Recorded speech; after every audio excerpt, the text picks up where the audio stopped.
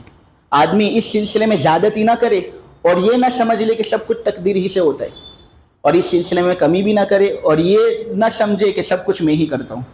تم بھی کرتے ہو, اللہ بھی کرتا ہے, دونوں کے افعال جب ملتے ہیں تو دنیا چلتی ہے. اللہ تبارک و تعالیٰ کہنے کو قبول فرمائے, سننے کو قبول فرمائے, سب سے زیادہ عمل کی توفیق عطا فرمائے.